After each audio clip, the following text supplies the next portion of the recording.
Ya, selamat pagi. Pagi. Assalamualaikum warahmatullahi wabarakatuh. Waalaikumsalam warahmatullahi wabarakatuh. Shalom. Damai di hati. Shalom. Om Swastiastu. Namo Buddhaya. Salam kebajikan. Namo Buddhaya, salam kebajikan.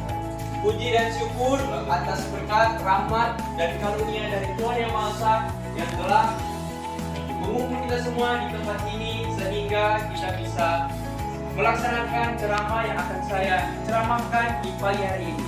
Terima kasih kepada Bapak, Ibu, guru, dan kepala sekolah beserta seluruh adik-adik siswa SMA Negeri 9 Manado yang saya cintai dan saya banggakan, yang telah meluangkan waktu dan tempatnya untuk kami yang akan melaksanakan ceramah di pagi hari ini.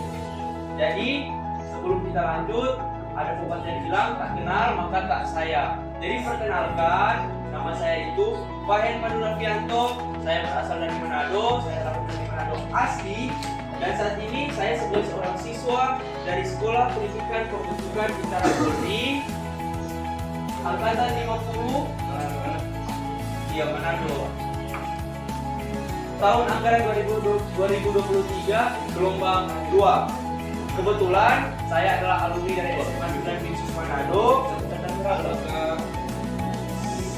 Saya berumur 18 tahun dan saya tinggal di Malalaya, lebih tepatnya di lingkungan 9, Malalaya 1, Jalan Padi 7, Kecamatan Malalaya.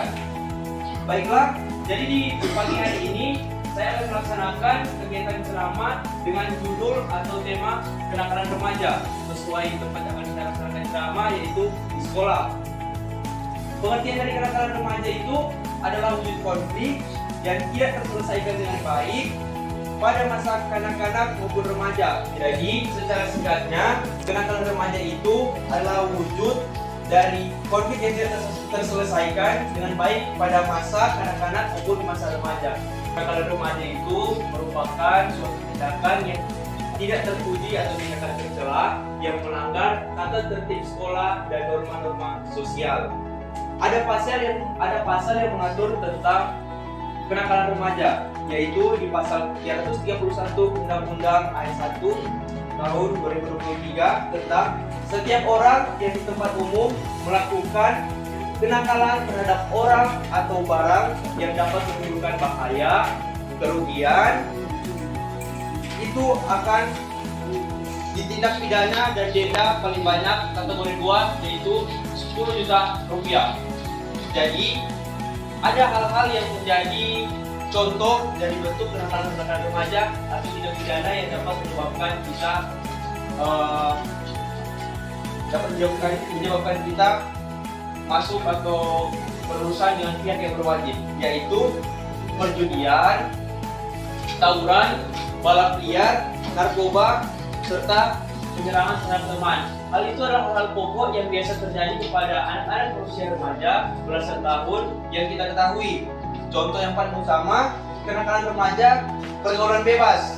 Pergaulan bebas ini adalah perilaku yang menyimpang. Contohnya, seks di luar nikah adalah hal yang tidak lazim di umur belasan yang saat ini sangat populer, yaitu merokok dan miras. Faktor-faktor yang dapat mempengaruhi pergaulan bebas itu adalah peredaran informasi yang salah atau pergaulan yang terlalu bebas atau tidak ada batasan, ketidakpahaman pada pergaulan, serta ajakan-ajakan anti-pengaruh buruk. Ada juga salah satu contoh yang paling populer di masa kini, yaitu bullying. Bullying itu terbagi menjadi dua, ada bullying yang verbal dan non-verbal. Bullying verbal itu bullying yang dilakukan tanpa adanya kekerasan, yaitu hanya sekedar mengolok-olok, mengejek, atau menyurati, catcalling. Itu adalah salah satu contoh bullying. Terus ada bullying non-verbal yang menggunakan tindakan fisik seperti menendang, memukul. Itu menjadi salah satu tindak pidana yang lazim terjadi di anak-anak usia remaja saat ini. Dampak yang dapat kita rasakan bila kita melakukan bullying itu, bagi orang yang melaksanakan bullying, itu akan menjadi perkembangan emosional dan psikologis yang sangat buruk. Dan dampak yang akan dirasakan oleh orang yang kita bully atau sebagai korban itu akan menjadi sebuah trauma atau hal yang akan menyebabkan dia melakukan kegiatan-kegiatan yang tidak kita inginkan, seperti contohnya bunuh diri. Karena orang yang sudah menjadi korban bullying itu biasanya terkena tekanan psikis, mental, sehingga dapat membuat dia merasakan hal yang tidak nyaman. Ada beberapa hal yang dilakukan untuk mencegah bullying dan kenakalan remaja.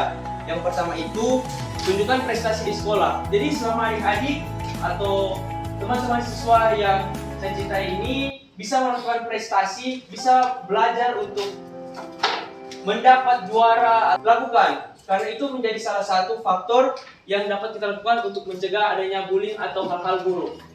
Selanjutnya, menjalin pertemanan dengan orang-orang yang baik. Jadi bukan berarti di sini kita pilih-pilih teman, bukan berarti ada teman yang kurang baik itu tidak kita ajak untuk berkumpul atau berteman. Jadi di sini diartikan kita berteman dengan orang-orang baik, kita motivasi orang-orang yang kurang baik itu untuk menjadi pribadi yang lebih baik. Selanjutnya, tumbuhkan rasa percaya diri. Jadi orang yang rasa percaya diri itu ada, tidak akan kena bully karena dia selalu tampil, dia selalu yakin, dia menunjukkan bahwa dia itu pribadi yang kuat, bukan untuk dibully. Selanjutnya, tidak terpancing untuk melawan.